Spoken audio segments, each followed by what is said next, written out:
way ahead of you, little buddy. Are there cattle in Idaho? I heard it's not a real beef and potatoes kind of state.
Okay, so I have the pleasure to talk to David here. Dave, why don't you introduce yourself before we sort of dive into our conversation today?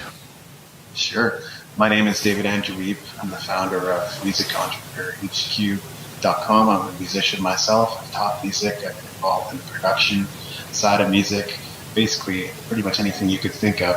Investing, freelancing. I've done a ton of work in the music industry. Hi, this is Christopher, founder of Musical You, and welcome to the Musicality Podcast. On today's show, I'm joined by David Andrew Wiebe. David is a man of many projects, and as well as writing on his site, musicentrepreneurhq.com, and hosting the New Music Industry podcast.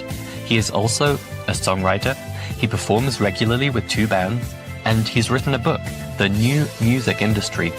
Hello and welcome to the Music Money Podcast. Today, my guest is David Andrew Wiebe. David is the 5-time self-published and 3-time best-selling author of The New Music Industry. David Andrew Wiebe, welcome to the Empower Network. Thanks for being here. I'm your host, Sarah Troy. My guest today is David Wiebe. He is a musician, but however, he knows that other musicians have a hard time promoting themselves. The business side of things is not always easy to do. How do you make money out of it? How do you draw attention? There is all that business hat that a lot of musicians don't want to do, but in order to get their music out there, they need to learn it. And he's learned that the hard way.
Welcome to Spark Infinity Pulse, where the creative industry's heartbeat meets your community connection. In these dynamic sessions, we amplify the rhythm of what matters now, delivering fresh industry news, honest product reviews, personal creative journeys, and community highlights that keep our collective energy flowing. The first portion brings you curated insights and discoveries that creative minds need to know. while the interactive second half opens the floor for live conversation, allowing community voices to join the stream and shape our shared dialogue.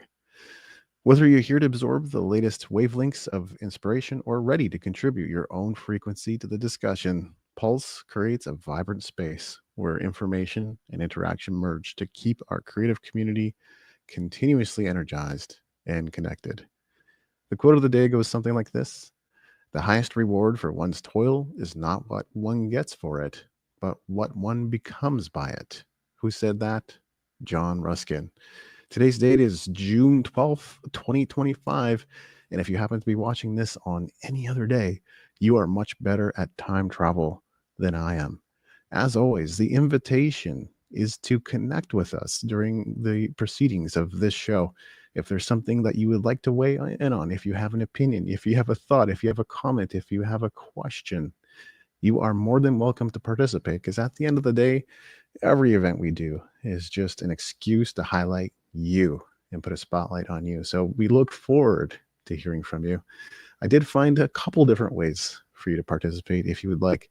One is that I can give you the link to this live stream. You can join it. I can bring you on and you can share your thoughts or comments. We're not going to be taking any calls in the immediate, but towards the end of the show, more than happy to bring you on to hear what you have to say about today's topics. The other way we can do this, because I've got my phone right here and I can point it at the microphone. You can also send me voice messages on Facebook through Messenger. Now, here's the warning, or here's the caveat.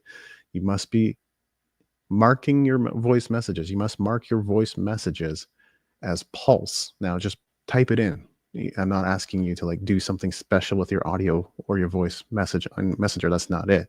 Just type in Pulse so I know that's what the message is about, and it's not pertaining to something else, because I don't want to play something private on air. So now that you're aware of that opportunity, I will let you know again. But again, you are invited to participate in these conversations, and that's why we do this.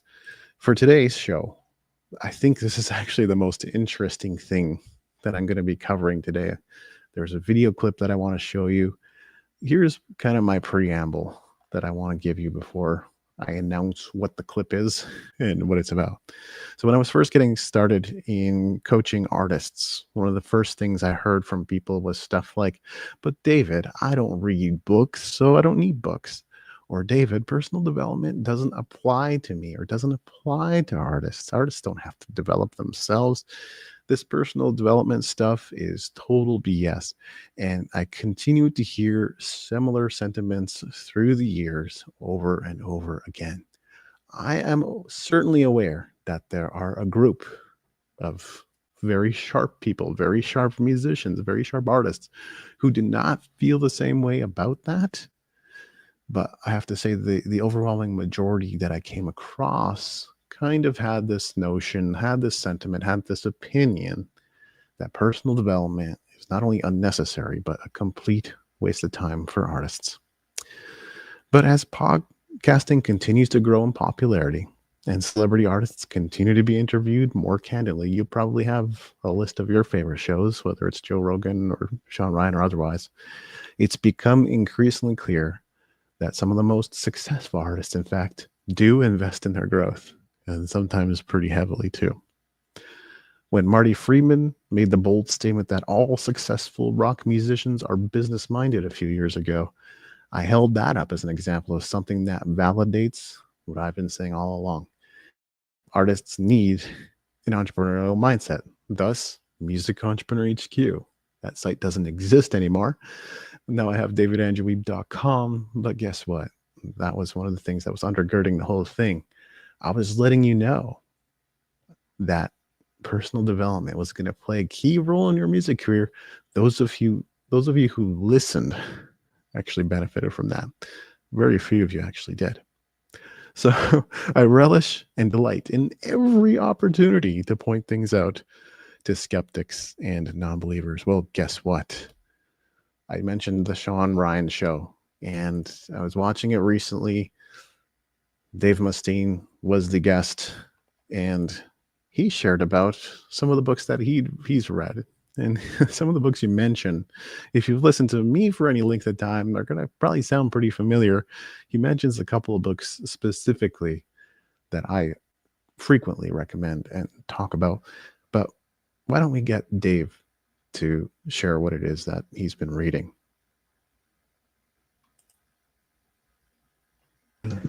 How to Win Friends and Influence People. I read a bunch of C.S. Lewis books. How did you get into the art of war? I've read a lot of really good books to help me. I started very early reading all the self-help books you could get. 7 Habits of Highly Effective People, The Way of the Peaceful Warrior, all those books. How to Win Friends and Influence People. I read a bunch of C.S. Lewis books. Read tons of books, and just stuff that gives you a different perspective on stuff. It may not be real, it may not be appropriate, it may not fit, but it helps me to maybe understand somebody else a little bit more. Okay, did you hear that? Should I play it again? Let's play it again. How did you get into the art of war? I've read a lot of really good books to help me. I started very early reading all the self-help books you could get. 7 Habits of Highly Effective People, The Way of the Peaceful Warrior, all those books. How to Win Friends and Influence People. I read a bunch of C.S. Lewis books. Read tons of books, and just stuff that gives you a different perspective on stuff. It may not be real, it may not be appropriate, it may not fit, but it helps me to maybe understand somebody else a little bit more. So what have I been saying all along? What have I been saying all along? That you need to invest in your personal growth. What did Dave Mustaine just talk about? He talked about investing in himself. Now, is every successful creator a reader? No, that's not necessarily a commonality, but I will tell you one thing. All leaders are readers. So what do you think? Is it worth investing in your personal growth? Is it time that you finally got started? Is it something you are already doing proactively? Really look forward to hearing your thoughts. Now, we're going to move into today's headlines. And like I said, this little bit with Dave Mustaine is probably the most interesting thing of the day that I've got for you, because right now in the creative industries, we've got kind of a slow, boring news cycle going. And I covered a couple of things, I think 2 weeks ago or 3 weeks ago on the show that were probably among some of the more interesting things. But this is why I try to pull things from different places, whether it's a podcast or some music industry news or what have you, because the creative industry, it all sounds pretty rosy right now. And as you can imagine, there's a lot of conversations about AI. In fact, today's headlines are all about AI as well. But a lot of the other stuff is sounding pretty rosy at the moment. Like they're talking about how they're planning to put millions of dollars back into the creative industries. And that all sounds well and good. I guess the question to ask, if you're someone that is a skeptic or someone that just questions everything, which is something I do. People sometimes don't like it that I question everything. People sometimes think I'm crazy for questioning everything, but I do. So exactly who is going to end up benefiting from this huge investment into the creative industry? That's what I want to know. Is it just going to go into more AI projects? And is that something that actually benefits the creative industry? So you can go look these up yourself. There's tons of headlines addressing this in the creative industry right now. You can literally Google it about all kinds of investments that are ostensibly happening across the creative industries. I don't know. At the end of the day, I don't know. I have questions. Either way, it's all pretty rosy right now, so it's not like there's a lot of doomsaying or a lot of negative headlines or anything of that sort. But let's get into the couple that I decided to pick up on. And the first one that I got for you today comes to us via LBB Online. Naoki Tanaka welcomes explosive growth of AI and digital craft, and his name pronounced properly would be Tanaka Naoki. I happen to speak Japanese. That's how I know. Let's have a look at this article. So for a little bit of context, because as I began reading this article, it became obvious to me that I think I'm not quite connecting the dots here. It just kind of jumps in without much warning and establishing much context. So, who is Naoki Tanaka? He's the president of the Cannes Digital Craft Jury, and specifically in advertising. So that's well worth noting. That little context will help a lot as we explore this a little further. And digital craft is increasingly utilizing generative AI. That's another important piece of context. As someone who is judging craft that is created using generative AI, Naoki Tanaka is obviously very optimistic about it. So that's the gist of the whole thing. Let's get into a couple of quotes. If generative AI is integrated with stories, concepts, or ideas to create expressions that wouldn't have been possible otherwise, we welcome it. I'd be interested to see something like that as well. Like, what can AI do that humans can't do? Or what does the collaboration between humans and AI make possible? That's a point of curiosity for sure. And I don't know if I've quite seen something that's impressed me on that scale yet. Next, when it comes to expression, the rise of generative AI may signal a trend, which I would agree with, but superficial trends fade quickly. What remains unchanged is the fundamental question: can we create something that truly moves people when they see and feel it? And that's really what undergirds good advertising, is your ability to move people. And that's the key part there. Quote, those who can cross the boundaries will endure. It is essential to stay attuned to technological and scientific advancements, which transform people's lives and values while continuing to transcend the boundaries. It is very interesting, and it's going to be very interesting to see how AI does change our values or change the way we think about things. For the most part, how I see things changing isn't exactly in a quote unquote positive direction. If we were to use good and bad type language, I mostly see people just becoming lazy. And we'll explore reasons why that might be a little bit later in the show as well. But yeah, I don't see that being a positive. So what are the upsides? I'd be curious to know. And if you have thoughts on that, definitely weigh in with your thoughts. Quote, my favorite medium is the one that I haven't worked with yet. That's what keeps me excited for the next project. So Tanaka is always looking forward, and that kind of explains his optimism. He'd like to see what's next. He'd like to see what's coming after this. Hologram ads, which I'm sure they've been shown in sci-fi movies for years now. I'm sure we're going to see some stuff like that. One of the problems is this article is not an article. As I was reading it, it kind of became apparent to me that 80 to 90% of it is made up of Tanaka's quotes. So why didn't they just make this an interview instead? If you're just going to if you're just going to make the article primarily his quotes, and I get it, like we all do, let's say as journalists or bloggers or people who create content, we all do this. We interview other people and we bring experts into the fold so that we can embellish our stories or bring insights to it or bring some expertise to it. That all makes sense, but this article makes no sense. I was just surprised to find that this is such a big deal and Google's making a big deal out of it and pushing it. This whole thing is just made up of his quotes. It's like not an article. There's maybe 2 or 3 paragraphs in there that weren't written by him. So my admonishment, at least, would be to interview him instead if this is how you're going to write articles. Question for everyone out there, for all of our amazing creatives in Spark Infinity: are you using generative AI to assist with creating your advertising? Is that something you tried yet? Really be interested to hear what you have to say about that. And if you have been, like, what sort of results have you gotten? And did you like it? Next headline. And this one comes from CTV News. And it's not like I have a deep trust for any news source, but I have to immediately express my skepticism for pretty mainstream Canadian media like CTV News. I love how on their website you just roll over a little button or link and it says this story has been corroborated by many experts. Yeah, I'm sure. Who are those experts, CTV? I'd like to know. Tell us who those experts are. So the article is Graphic Designers Weigh In as ChatGPT's new image generator reshapes creative industry.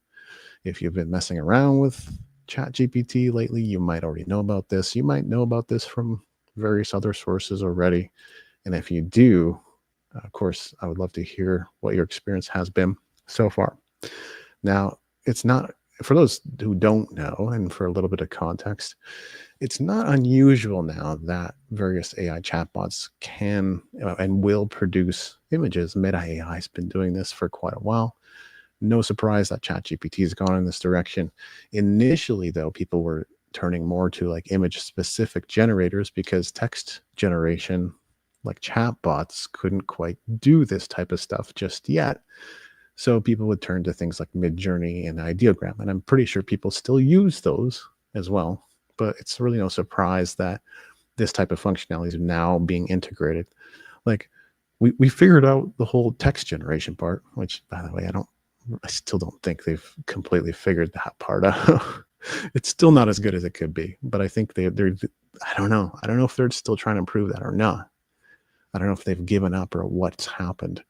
The text generation part is still not as good as it could be, but they're quickly moving on to like, let's have AI generate images. Let's have AI generate video. Trust me, that's coming next. And I'm pretty sure ChatGPT probably does video on some level already, but that's all coming. I'm telling you, it's coming.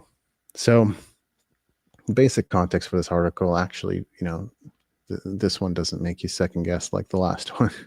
So ChatGPT rolled out a new image generation tool, I think in the last week or two, that lets you create high quality visuals, including realistic photos, stylized illustrations, brand ready graphics that could be very interesting, and more. And it lets you do that in 2 minutes or less.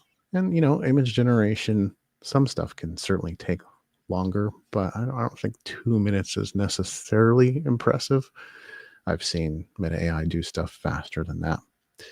Here's a quote: "A newly released image generation tool from ChatGPT is creating buzz in the graphic design community, with some welcoming it as a useful tool, while others warn it could upend the industry faster than people realize." Like every single article about this new AI movement is going to be framed in the same way.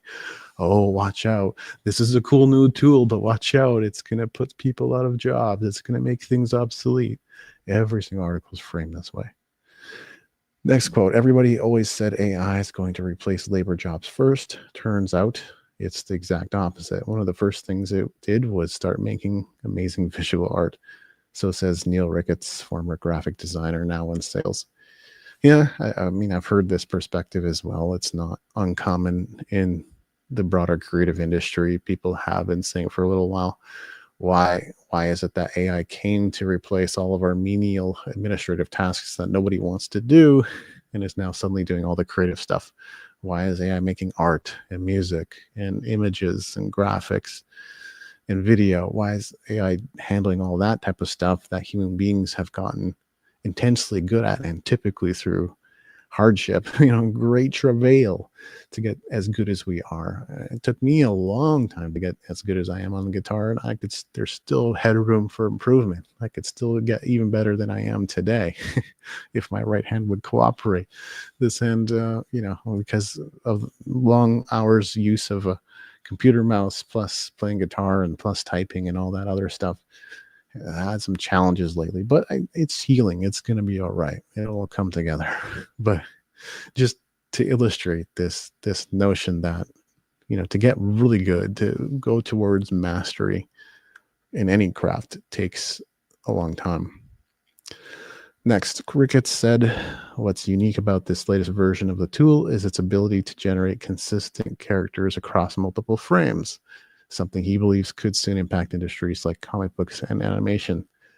Definitely. This has been one of the biggest weaknesses of AI-generated video, AI-generated images, AI-generated media of any kind, is that it can't really produce anything with continuity. And look, a lot of people jumped on this right away. They're like, "Oh, AI is so cool. Let me see what I can do with it." And some people have generated, music videos and stuff like that.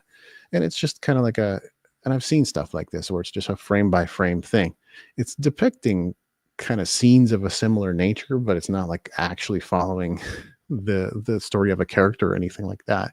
In every scene, it changes a bit, or the people or the protagonist or whatever happens to be in the scene. Maybe it's like a warrior on a cliff.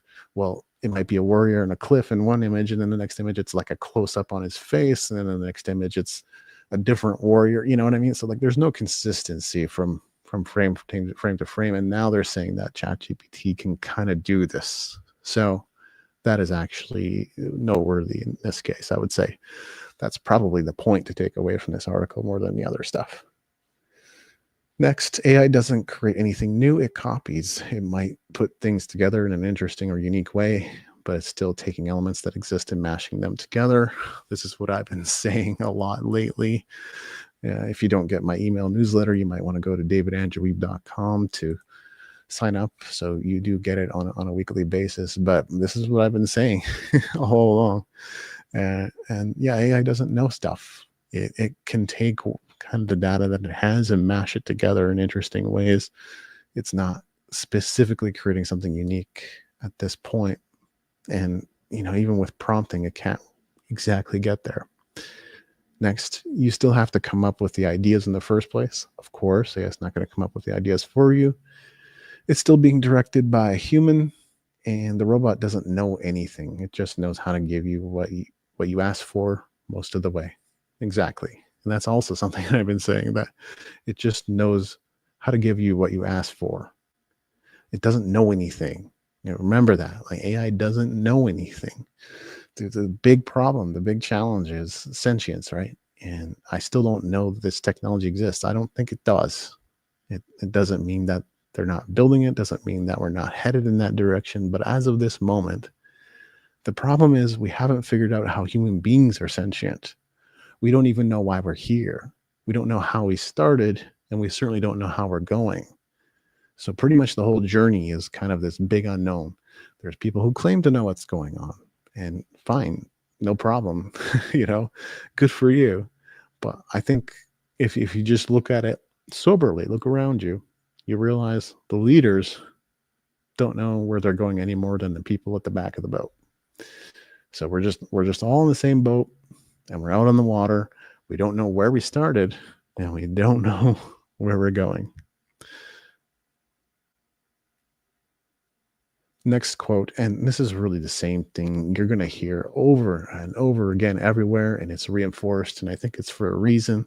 This gets parroted absolutely everywhere. I've heard it, you've heard it, we've all heard it. It says, to not utilize AI might be a mistake. It's coming, it's here, in fact, and it's good, and it's getting better fast. Same quote I've heard absolutely everywhere. You could probably scour the internet for news stories about this topic or similar topics. Probably news stories for the last 2 years. And they've been saying this over and over again. It's here, it's coming, get used to it. In fact, it's pretty good and it's going to get better. But same quote everywhere, just stated maybe slightly different ways. One more quote. Before AI replaces artists who use AI will replace artists who don't. Now, the people who spent their whole lives mastering a skill, remember what I said earlier about mastering a skill? We come for a whole circle, don't we?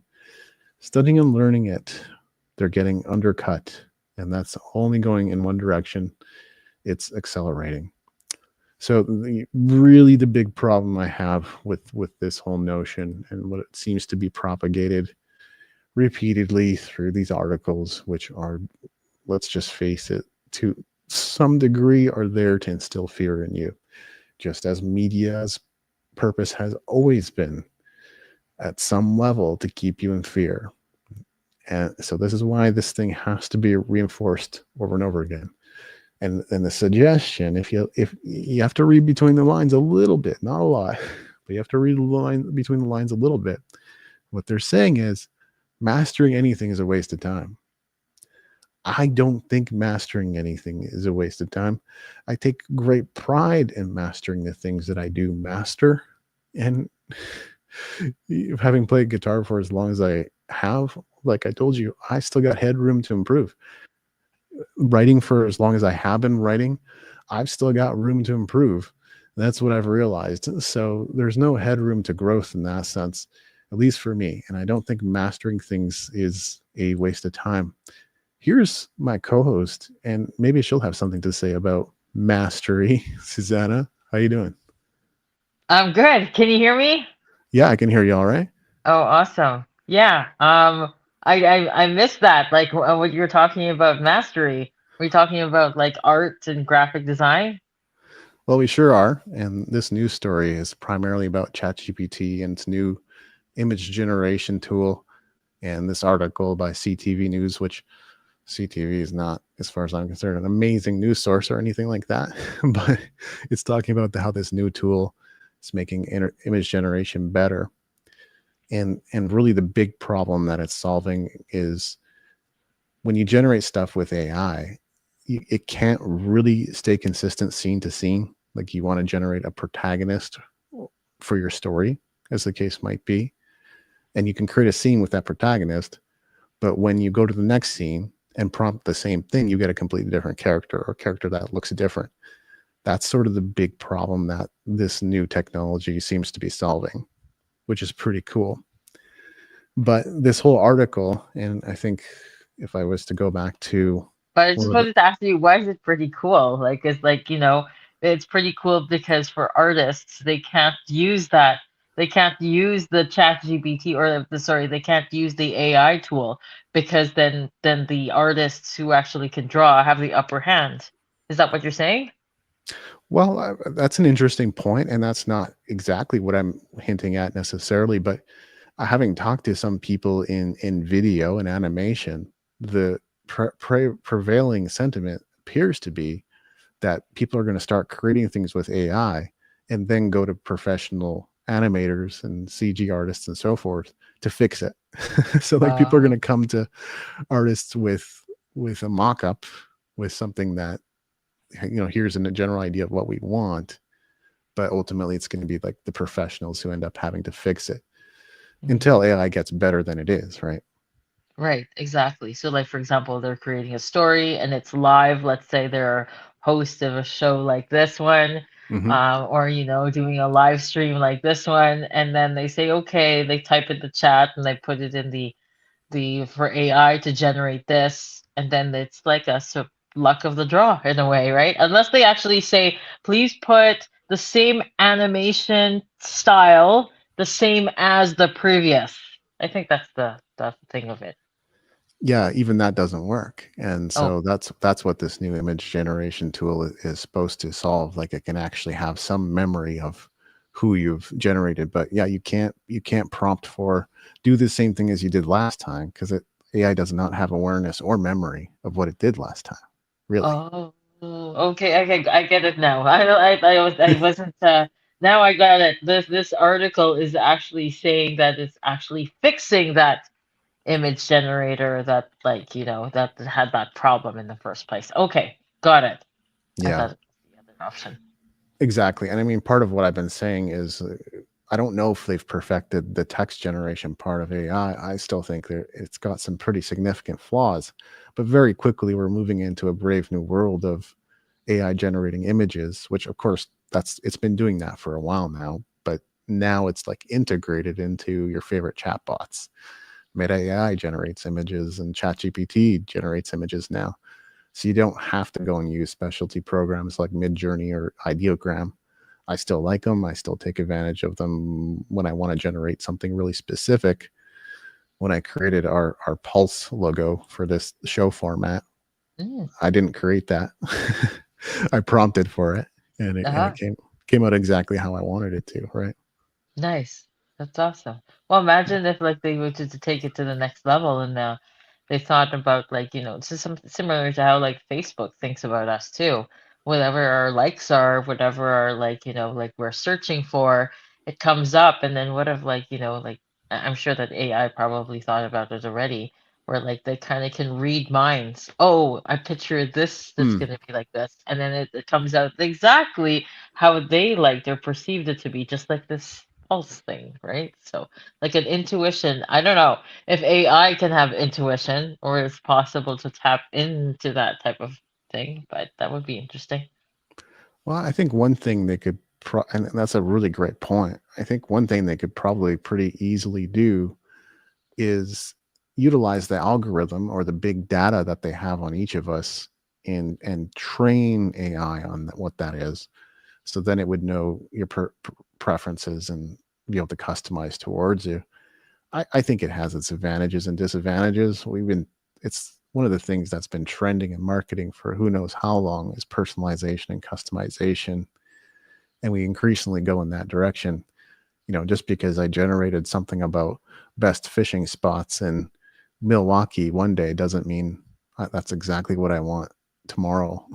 Yeah, Either, exactly. right? You want something different, right? So yeah, but I mean, like I mentioned earlier, like maybe like the AI would generate that from like the previous things or like the things that you've been searching for, and it got to know you more. Oh, Dave is the type of person who likes to have different stuff every day, or the other person could be, they'd like to have the same old, same coffee, same thing every day, right? So Mm-hmm. yeah, No, for me, I'm the type of person who'd like to have different things every day. Otherwise, I get bored, right? So, yeah, no doubt. I bet it could maybe even pick up on those types of preferences too. It's pretty hilarious how like Instagram knows what I like, and it doesn't have to show me anything different because it always keeps me engaged. And mhm. now when I log onto Facebook, it mostly shows me dogs and cats, which is great. Oh wow. I don't spend a lot of time there, but when I log in, I'm like, oh, nice. It's a Maybe Shiba. yeah, it seems like everybody's looking into the dogs and cats now. You're not the only one, Dave. I Well, know no, two that's people in my life who are always showing me and forwarding me cats and dogs, and I'm like, come on, you know this already, right? So what's new with that? well, yeah. I mean, besides porn, the internet is most utilized for for cat gifs. I think so. Oh, Cat culture is a really big thing on the internet and has been since the very beginning. Yeah, I guess that's a good thing for pet stores that, I mean, sorry, shelters that actually are shelters. looking for like cat owners. They're like looking, oh yeah, wherever the cats are displayed, they should put their ad there. Yeah, good point. I mean, when cats have babies, though, it's usually en masse. It's like you get a whole bunch of them, so and then you have to give them away or bring them to the shelter or whatever. So, Oh. cats are an abundant supply. Hmm. I don't Hey, think have you there's any seen that? shortage. I'm sure when you went to Japan, you went to that cat island, right? Oh, I don't know if I've been there. I don't know if Okay. I've heard about that. Did they make it? It's like a man-made island. Yeah, I know for a fact that like that they have a maybe you can search on the internet, but I know that my one of my friends who went to Japan, she went to the cat island.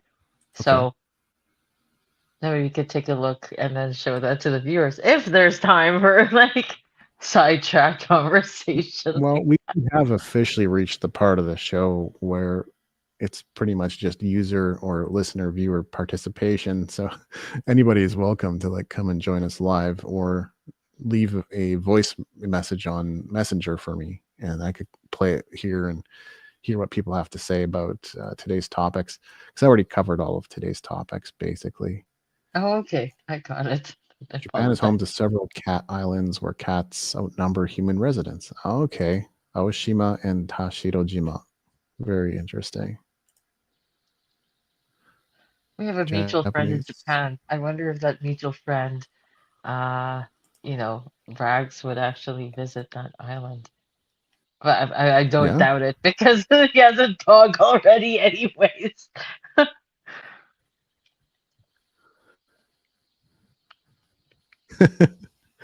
Well, it wasn't on the list of today's articles, but why not? Let's have a look at a visit to Aoshima, Japanese cat island. They look I don't know if that's angry. real or not, but if it is, that's a heck of a lot of cats. Yeah, they do It look angry in a way. says cats crowd the harbor of Aoshima Island. Yeah, a little bit. Wow. Yeah, you're not kidding. Cats are everywhere.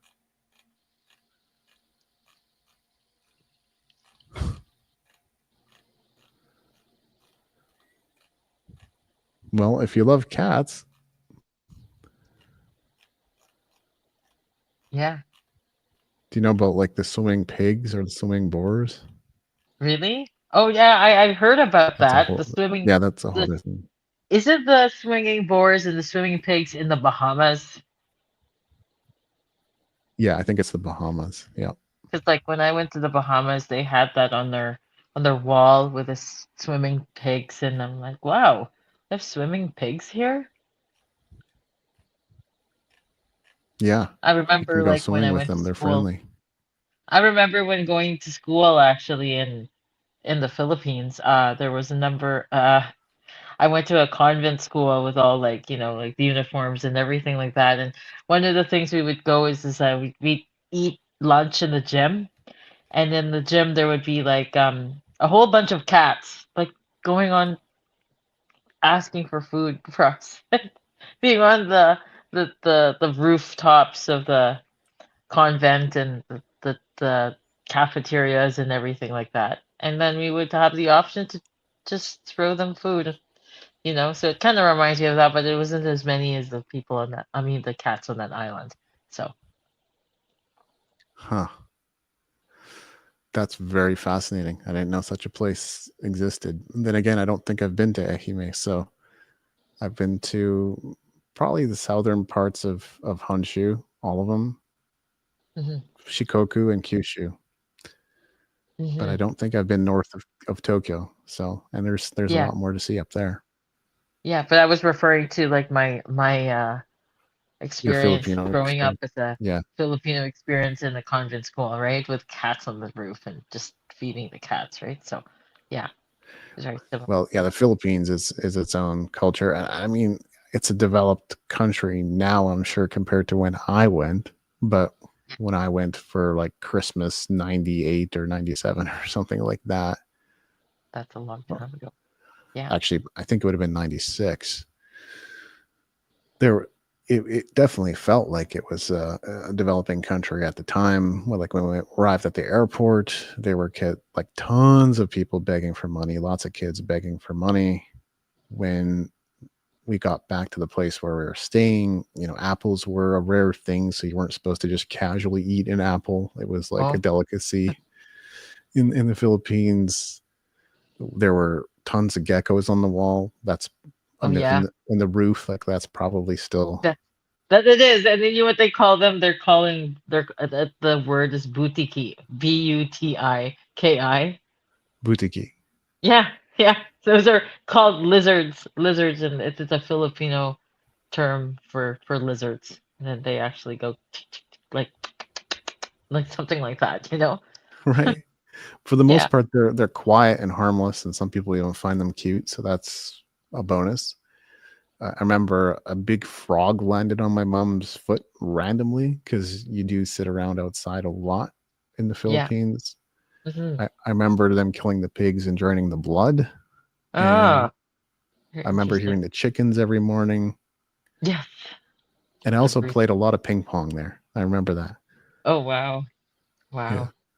That's amazing. So that was my Philippines experience. Hmm. It sounds very interesting. I'd like to talk about it more in future. Yeah. What was the one other adventure that they told us, oh, we're just where is this resort? Oh, it's just an hour away. Okay. So we get in the car. Hour later, they stop, take a break. It's like, so are we there yet? Oh, just another hour. Another hour? And this just went on like 2 or 3 times. So it took like 4 or 5 hours to get to this resort. Oh wow. Like half the day. Well, not even, but I seem to recall going fishing there and catching something. I don't even know. It's probably something tropical.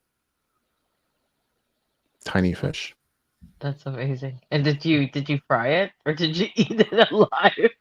It's tiny. I mean, like I don't eat seafood anyway, but it was Yeah. tiny, so I don't think anyone would get anything off of that. Yeah. Okay. I Yeah. remember over there, I was like, I just don't like that. Everybody was offering me, you want fish? Fish? I said, no, no. And then when I'm coming here to Canada, I'm like, oh, I like fish now. Yeah, it's much better. Such a turnaround, right? So, yeah. Yeah, no kidding. Well, I mean, seafood's kind of a big deal in Asian countries, and I just never really got into it. I think the texture, the smell, there's a lot of things that just didn't do it for me, but that doesn't mean others can't enjoy it. I have lots of friends who do. Hmm. Yeah. Oh, sometimes like you go into a place and the smell is just like totally different, right? So, yeah, because Yeah. the foods and all that stuff, right? Yeah. There was Oh, like a place in the Philippines which my grandma and family actually own. It's called it's in Quiapo. It's in an old part in the Philippines, hmm. and they have this big building that's like it's like a what is it called? It, it's it's fleeing my mind. I was just gonna say what it is, but it's like it's a big like temple, like not temple, but it is the um oh, I feel so embarrassed. I can picture it in my head, but I don't really remember what it is.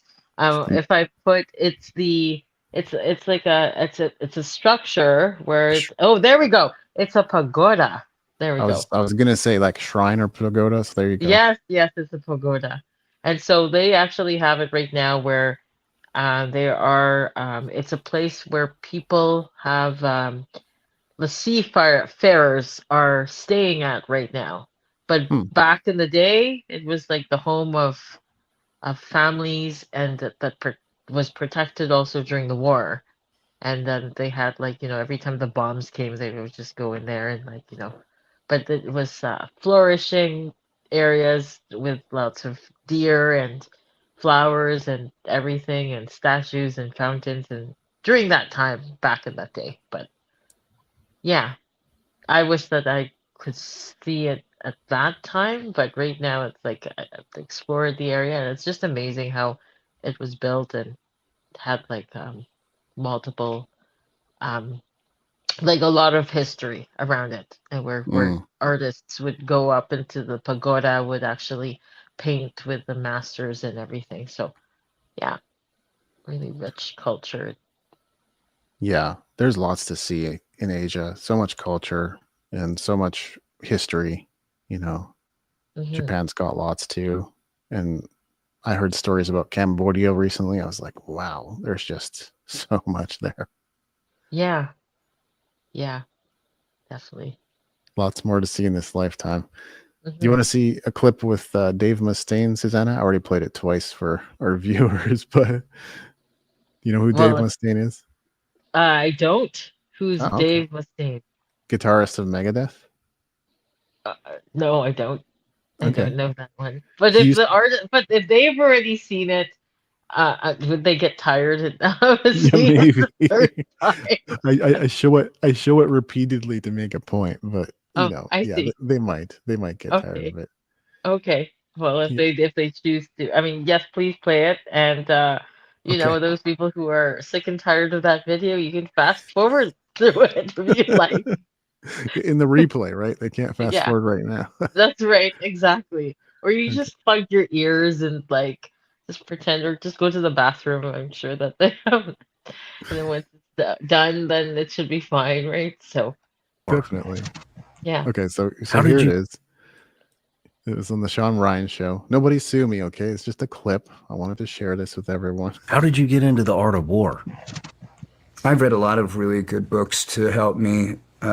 Yeah, I started very early reading all the self-help books you could get, Seven Habits of Highly Effective People, The Way of the Peaceful Warrior, all those books. How to Win Friends and Influence People.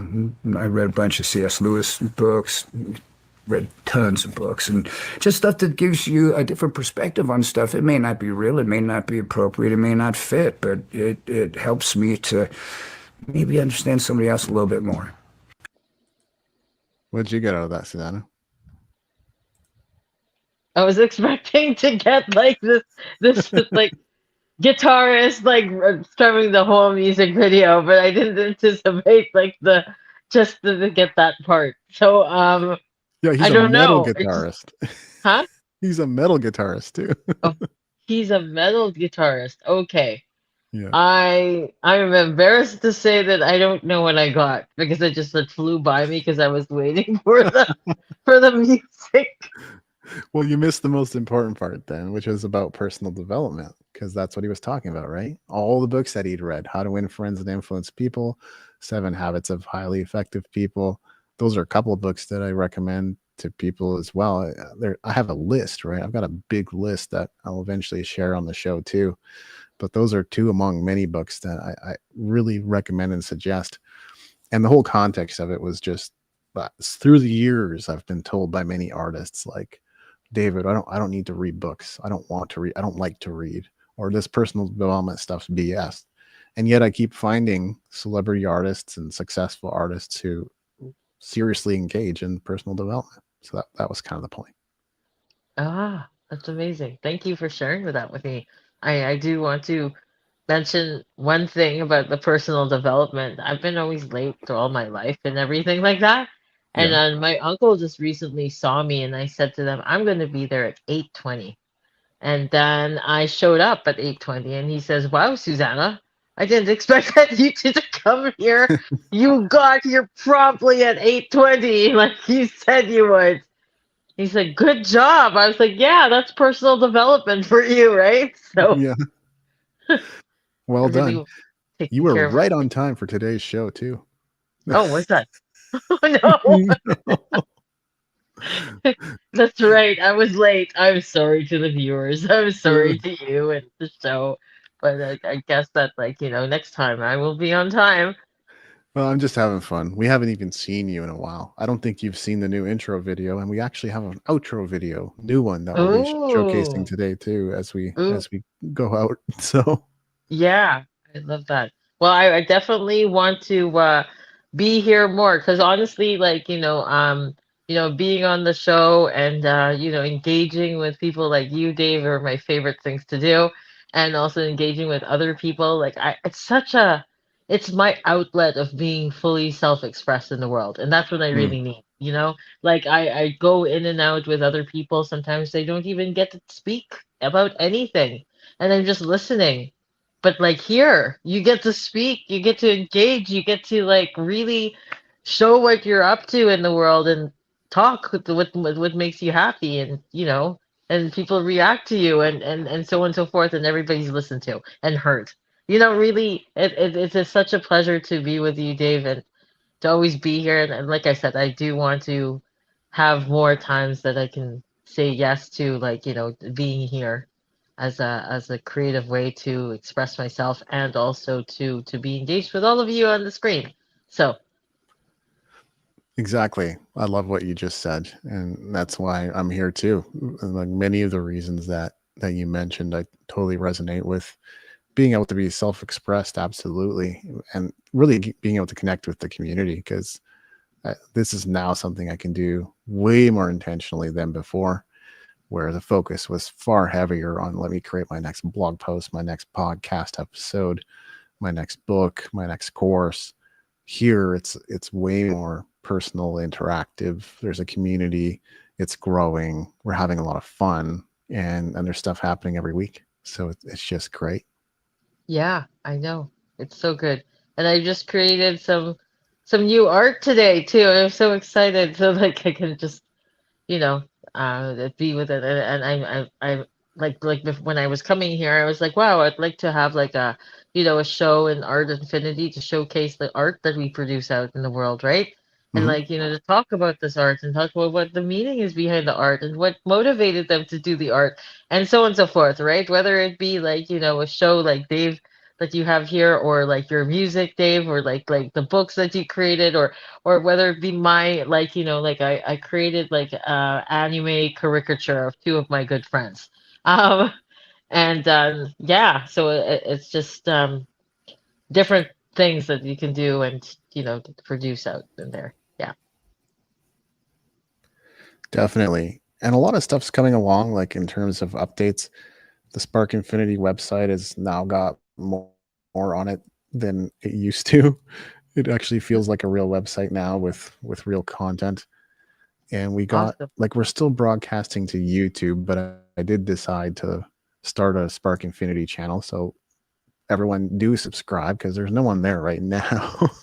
Everyone's still over at the David Andrew creative expansion channel, which is fine. But eventually we're going to get all the content moved over. And I think it just made sense. We've got a new movement. And I feel like my YouTube channel is pretty jacked up. Like it's going to be very preventative to us actually growing in a lot of ways.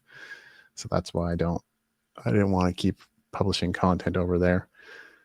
So yeah, Spark Infinity website with our live schedule, email sign up, social media, that was kind of all there before. The updates are mostly on the blog, and this is where we're going to publish all the old stuff we did, interviews, office hours, presentations, mini Sparks, everything else is going to go up here, I think, relatively quickly. I'm not making any promises, but everything's going to be going up at a much quicker rate at this point. Amazing. And I just wanted to ask you, is there any room for mental health? Well, I think we've had multiple guests who've covered mental health in a variety of different capacities. So the answer is yes, and we're doing it. Okay, amazing. Yeah, totally. Like, having it on the website where people can access that, and then like, oh, it's a one-stop shop where you get to engaged with David Andrew Wiebe and Susanna Lopez and like everybody else in the show, and you also get the mental health part of it, right? So, yeah. Yeah, and as I've said before, like there's no business without you, and there's no career without you. There's no art without you. You got to be alive, right, and energetic and healthy. It's pretty hard to create when you're not healthy, when you're not well, when you're not at your peak or your best. So, and you can. It's not that you can't. It's just more. It's much easier to create when you're feeling good about you and your life and your health and all that kind of stuff. You're feeling good in your own body. Makes a big difference. Thanks for the reminder. Like I was feeling very drained today, and I was like, "Oh, I have a goal to hit like 1,500 by June 15th. How am I gonna do that? I'm feeling drained." So I'm like, just the reminder of like taking care of you and being like super energetic, so that you can actually serve the world and be out there. Yeah, that matters a lot. And then along with that is my website, which I've been developing and growing and finally have updated the homepage the way I want it to look with the content I want to have. And it's now possible to book coaching. Wait, you went too fast. I saw a familiar face. Can you scroll up a little bit? Yeah, you saw Mabel, I'm sure. Yeah, that's what I did. And she was just a referral and testimonial, and that is okay. Yeah, she gave me a really great testimonial. She is one of my best students, and she is getting real results in life. So well worth it. This, people can just click this to book a coaching session with me now without a whole lot of hassle. It's Calendly. There is a price tag, of course, but I think it's worth every penny for those who want to grow. So you don't give any freebies for them, like a little. I've subscribed for free. I see that you have a lot of like lead magnets on your page. I guess you could say that. Yeah, it's not all free, but the podcast is, and yeah, there's a lot of stuff to dig into if people want to. So yeah, just no shortage of content. I probably will kind of pare that down to just essentials and stuff that's on topics I talk about and courses or programs that I actually build. It's no point in having content around things that don't connect to me in some way, shape, or form. So it's that paring down is going to be important, but as of now, there's still tons and tons of content to explore. Yeah. Wow. I just I see that like when somebody had mentioned to me about lead magnets, I have my website. Nobody has ever like sent a form onto the website to book me for like a consultation or even like a technology tutoring. And I said, "What's going on?" And they said, "Oh, because you're not giving anything for free. It's like coming through the door and into somebody's house and finding no food. What are they going to do? They have no recourse. Why should they give you their email? Because it's like, So I thought to myself, wow, the first person who came into my mind is you, actually, because it actually came up where like you offer books and all your products and everything, and I'm like, wow, this is this is what I should have been doing all this time, right? So Well, yeah, lead magnets is how I grow my email list. Absolutely. I still have just plain old sign up forms too. Test it and see if that works or if that works better or less. I'm always testing things, but yeah, you mentioned there's some really key things, like people have to find you interesting or attractive or want to follow you in some way, shape, or form. So you got to kind of figure out the personality of it. Then you got to show up in a way that people find consistent and digestible and at a cadence that they like. Right. And then it's like having something free. People will jump pretty quickly. Like if you got all those other pieces, people will jump pretty quickly from something free to something paid. So yeah. And you want to do that. Like you want to find out if a person's a customer or not right away, even if it's $5. It's like, are they going to buy from me or not? Yeah. So they're going to be converting them and everything like that, right? So isn't that what they call funnel? No. Yeah, exactly. Like that's what a sales funnel would be. And you don't even have to necessarily construct a sales funnel using ClickFunnels. There's so many ways you can go about it. But fundamentally, most of them are structured around something free, or like you just pay for shipping and you get your MP3 player, or you get your book, or you get your record, or you got your t-shirt, and then they'll upsell you on the next thing, right? One-time offer. Yeah. That's awesome. Yeah.